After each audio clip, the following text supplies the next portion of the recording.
નમસ્તે મિત્રો, કેમ છો બધા? આશા રાખું છું કે તમે બધા મસ્ત હશો ને સ્વસ્થ હશો તમારી જિંદગીમાં.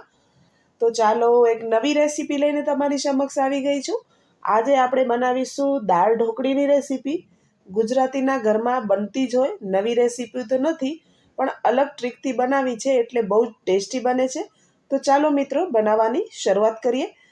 તેના માટે આપણે 2 કપ ભરીને ઘઉંનો જે રોટલીનો લોટ હોય તે લેવાનો છે અને 1/4 કપ ભરીને આપણે તેમાં લેવાનો છે ચણાનો લોટ. તેનાથી આપણી જે દાળ ઢોકળી છે બહુ જ સરસ બનશે.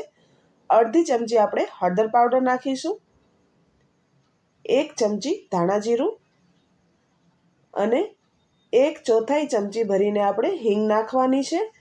અડધી ચમચી લાલ મરચું નાખી દઈશું, આ મરચું તીખું છે. 2 ચમચી અજમો નાખવાનો છે. સ્વાદાનુસાર મીઠું નાખી દઈશું અને 1 ચમચી ભરીને આપણે તલ નાખવાના છે.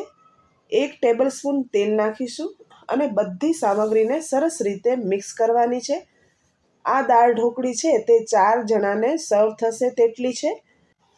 અને મિત્રો હવે આપણે થોડું થોડું પાણી એડ કરતા જશું અને જેવો આપણે રોટલીનો સોફ્ટ લોટ બાંધીએ તેવો બાંધવાનો છે. વધારે કડક બી નહીં અને નરમ બી નહીં, એવો લોટ બાંધીને મેં તૈયાર કરી લીધો છે અને ઉપરથી અડધી ચમચી તેલ નાખી અને સરસ મસળી લીધો છે. હવે 10 મિનિટ માટે આપણે તેને ઢાંકીને રાખવાનો છે. હવે અડધો કપ ભરીને તુવર દાળને મેં 2 કલાક પલાળીને રાખી હતી અને ધોઈ અને તેમાં 1 કપ જેટલું પાણી નાખ્યું, 1.5 કપ જેટલું, અને તેને 2 વિસલ પડાવી લીધી છે અને આપણી દાળ છે તે સરસ બફાઈ ગઈ છે. હવે દાળને આપણે આવી રીતે બ્લેન્ડરથી બ્લેન્ડ કરી લેવાની છે. તમારા પાસે ન હોય તો તમે જે આપણે ઝીરણી આવે છાશ બનાવીએ તેનાથી બ્લેન્ડ કરી શકો છો, પણ આ બ્લેન્ડ કરવું ખૂબ જ જરૂરી છે. તો જ આપણી દાળ ઢોકળી છે તેનું ટેક્સચર સરસ આવશે. તમે જોઈ શકો છો એકદમ લિક્વિડી ફોર્મમાં સરસ થઈ ગઈ છે આપણી દાળ. હવે કુકર લેવાનું છે અને તેમાં 2 ટેબલ સ્પૂન જેટલું તેલ નાખીશું. આપણે દાળ ઢોકળી કુકરમાં બનાવશું. હા મિત્રો, આપણે કુકરમાં બનાવશું. એકદમ ટેસ્ટી દાળ ઢોકળી બનાવીશું. 1 ચમચી આપણે તેમાં નાખી દઈશું રાઈ નાખશું અને 4 મેં તજ લીધા છે, 4 લવિંગ અને 4 જેટલા મેં કાળા મરી લીધા છે. તજના મેં 2 ટુકડા હતા તેમાં 4 ટુકડા કરીને લીધા છે. અડધી ચમચી આપણે હિંગ નાખવાની છે. અડધી ચમચી આપણે નાખી દઈશું જીરું, 1 સૂકું મરચું નાખીશું અને 1 લીલું મરચું નાખવાનું છે. 5 થી 6 લીમડાના પાન લેવાના છે તે નાખીશું અને 1 મીડિયમ સાઇઝના ટમેટાના નાના ટુકડા કર્યા તે નાખી દેવાનું છે અને 1 ઇંચ આદુનો ટુકડો છે તેને ગ્રેટ કરીને લીધો હતો તે પણ નાખી દઈશું. હવે બધી સામગ્રીને મીડિયમ ફ્લેમ પર સરસ રીતે સોતે કરવાની છે. તેનાથી ટમેટા પણ ચડી જશે. ટમેટા સરસ ચડી ગયા છે. હવે આપણે મસાલા કરી લઈએ. અડધી ચમચી નાખીશું હળદર, 1 ચમચી ધાણા જીરું, 1 ચમચી મોટી ભરીને લાલ મરચું, સ્વાદાનુસાર મીઠું નાખીશું. મિત્રો, આપણે કોઈ બી આમાં ગરમ મસાલાનો યુઝ નથી કરવાના, તો પણ આપણી દાળ ઢોકળી છે એકદમ ટેસ્ટી બનવાની છે. અને હા મિત્રો, આ મેં દાળ ઢોકળી બનાવી તો હું તેમાં સિંગદાણા નાખવાનું ભૂલી ગઈ છું. તો તમે જ્યારે દાળને બાફવા રાખો ત્યારે તમને 15 થી 20 સિંગના દાણા નાખી દેવાના. હવે 1 ટુકડો મેં ગોળનો લીધો છે તે નાખી દઈશું અને જે આપણે દાળ બોઇલ કરીને રાખી હતી બ્લેન્ડ કરીને તે નાખી દેવાની છે અને મોટા 3 કપ જે આપણે લોટ લીધો હતો તે ભરીને આપણે આમાં પાણી નાખી દેવાનું છે. એટલે ટોટલ આપણે દાળ બાફી અને આમાં ટોટલ 3.5 કપ જેટલું પાણી લીધું છે. હવે અડધા લીંબુનો રસ નાખી દઈશું. તેનાથી આપણી દાળ ઢોકળી એકદમ ખાટી મીઠી બનશે. અને મિત્રો, તમને વધારે ગોળ ભાવતો હોય તો તમે નાખી શકો છો, પણ આનાથી એકદમ મીડિયમ બનશે. વધારે મીઠી બી નહીં બને અને મોળી બી નહીં બને. હવે લોટ આપણો એક બાજુ રેડી છે. તેમાંથી મેં મોટા 4 ગોયણાને અલગ કરીને રાખ્યા છે અને બીજા નાના કરીને રાખ્યા છે. તો તમે તેનો ડિફરન્સ જોઈ શકો છો. હવે આપણે દાળ ઢોકળી માટે રોટલીને બનાવી લઈએ. મિત્રો, રોટલી છે તે એકદમ સરસ પાતળી વણવાની છે. જેવી આપણે ઘરમાં બનાવતા હોય રોટલી રૂટિનમાં તેવી જ સરસ પાતળી બનાવવાની છે. તેનાથી આપણી દાળ ઢોકળી છે ખૂબ જ સરસ બનશે. અને તમે જાડી જાડી બનાવશો રોટલી અને દાળ ઢોકળીમાં આપણે જે દાળમાં નાખીએ તો એ જલ્દી સોફ્ટ ન થાય અને ખાવામાં બી કાચી લાગે. પણ મિત્રો આજે જે આપણે દાળ ઢોકળી બનાવી રહ્યા છીએ ને, જેને નહીં ભાવતી હોય ને દાળ ઢોકળી, તે પણ દાળ ઢોકળી 100% ખાશે, એટલી સરસ બને છે. આ ટ્રીકથી તમે એક વખત જરૂરથી ટ્રાય કરજો. અને કુકરમાં આ ટ્રીકથી બનાવશો ને તો તમે જે ઘરે બનાવતા હશો તે દાળ ઢોકળી પણ ભૂલી જશો, તેટલી સરસ બને છે. તમે જોઈ શકો છો, મેં મોટી રોટલીને વણીને તૈયાર કરી લીધી છે. આવી રીતે બધી બાજુથી સરસ આપણે પાતળી રોટલી વણી લેવાની છે. આટલી મોટી અને પાતળી વણી લઈશું આપણે. અને હવે તમે ચાકુથી પણ કટ કરી શકો છો, અથવા પીઝા કટરથી પણ તેને આવું ડાયમંડ શેપમાં આપણે કટ કરી લેવાનું છે. તમે ચાહો તો ચોરસ ટુકડામાં પણ કરી શકો છો, પણ દાળ ઢોકળી હંમેશા આવા ટ્રેંગલ કટ હોય તેમાં જ કટ થાય, એટલે હું એવી રીતે તેને કટ કરી રહી છું. અને મિત્રો, તમે કેવી રીતે તમારા ઘરમાં દાળ ઢોકળી બનાવો છો તે પણ મને કમેન્ટ સેક્શનમાં એક વખત જરૂરથી જણાવજો. અને તમે આવી રીતે એક વખત ટ્રાય કરજો, અને બધાને ઘરમાં ભાવે તો પણ મને જરૂરથી તમે જણાવશો. એક બાજુ આપણી દાળ છે તે સરસ ઉકળી ગઈ છે, તમે જોઈ શકો છો.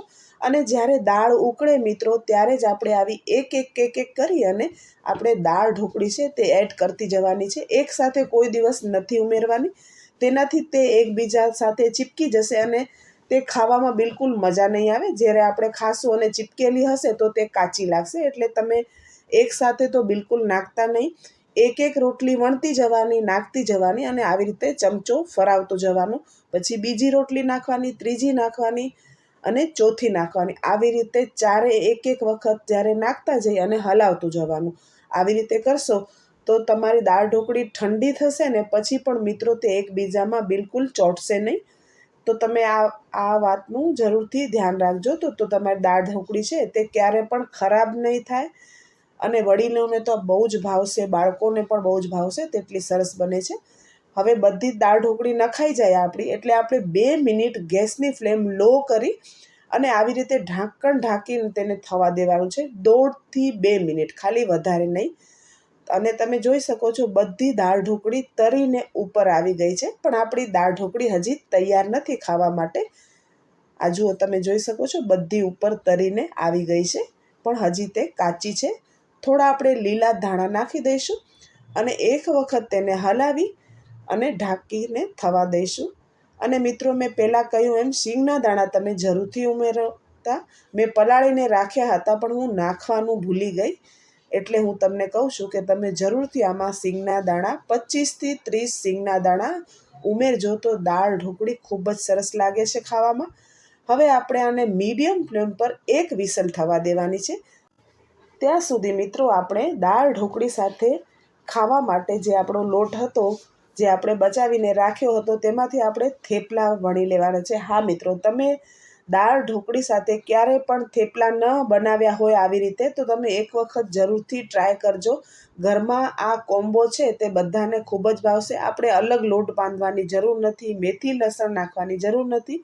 એમ જ આપણે જે લોટ હોય, જે દાળ ઢોકળી માટે આપણે રેડી કર્યો હોય, તે જ લોટના આપણે આવી રીતે થેપલા છે તે તવીમાં નાખશું. અને એક બાજુથી શેકાય એટલે બીજી બાજુ તેલ લગાવી અને તેને બીજી બાજુ ફેરવી અને બીજી બાજુ પણ આપણે તેલ લગાવી લેવાનું છે. અને મીડિયમ ફ્લેમ પર આપણે તેને સરસ રીતે એકદમ શેકી લેવાને છે સ્પેચ્યુલાની મદદથી. તેને વધારે દબાવ નથી કરવાના, નહીં તો તે કડક થઈ જશે. થેપલો આપણો એકદમ રેડી છે, તમે જોઈ શકો છો. આવી રીતે આપણે વારાફરતી બધા થેપલાને તૈયાર કરી લેવાના છે. અને એક બાજુ તમે જોઈ શકો છો, એક વિસલ થઈ ગઈ અને પ્રેશર કુકરનું નીકળી ગયું, ત્યારે મેં ખોલી અને ઉપરથી લીલા ધાણા આપણે નાખવાના છે.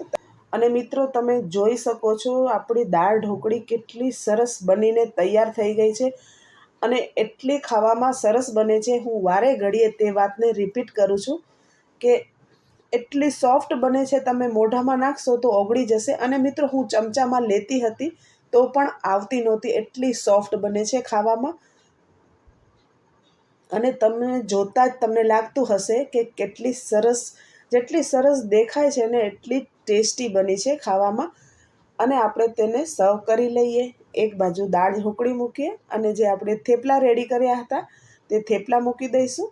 અને મિત્રો, મેં હમણાં જ 4-5 દિવસ પહેલાં લીંબુના અથાણાંની રેસીપી શેર કરી હતી, તે સર્વ કરીશું સાથે. અને આમળાનું અથાણું હતું. તેની રેસીપી મેં મારી હિન્દી ચેનલ છે કુક વિથ રેખા સેંગાણી, તેમાં મેં અપલોડ કરી છે, તો તમે તે પણ જોઈ શકો છો. આ બે અથાણા ખૂબ જ ટેસ્ટી બને છે અને હમણાં લીંબુની સિઝન છે અને આમળાની સિઝન છે, તો તમે તેને સરળતાથી બનાવી શકો છો. તો મિત્રો, જોતાં જ ખાવાનું મન થઈ જાય તેવી તમને આ દાળ ઢોકળીની રેસીપી કેવી લાગી કમેન્ટ કરીને મને જરૂરથી જણાવો. વિડીયો સારો લાગ્યો હોય તો વિડીયોને લાઇક, શેર અને સબસ્ક્રાઈબ કરવાનું ના ભૂલશો. બાજુમાં રહેલા બેલ આઇકનને જરૂરથી પ્રેસ કરજો, તેથી તમને મારી આવનારી રેસીપીના નોટિફિકેશન મળે. વિડીયો સારો લાગ્યો હોય તો તમારા ફેમિલી ફ્રેન્ડમાં પણ જરૂરથી શેર કરવાનું ના ભૂલશો. તો ચાલો મિત્રો, ફરી મળીએ આવી નવી અને ઇન્ટરેસ્ટિંગ રેસીપી સાથે. ત્યાં સુધી આવજો. Thank you for watching.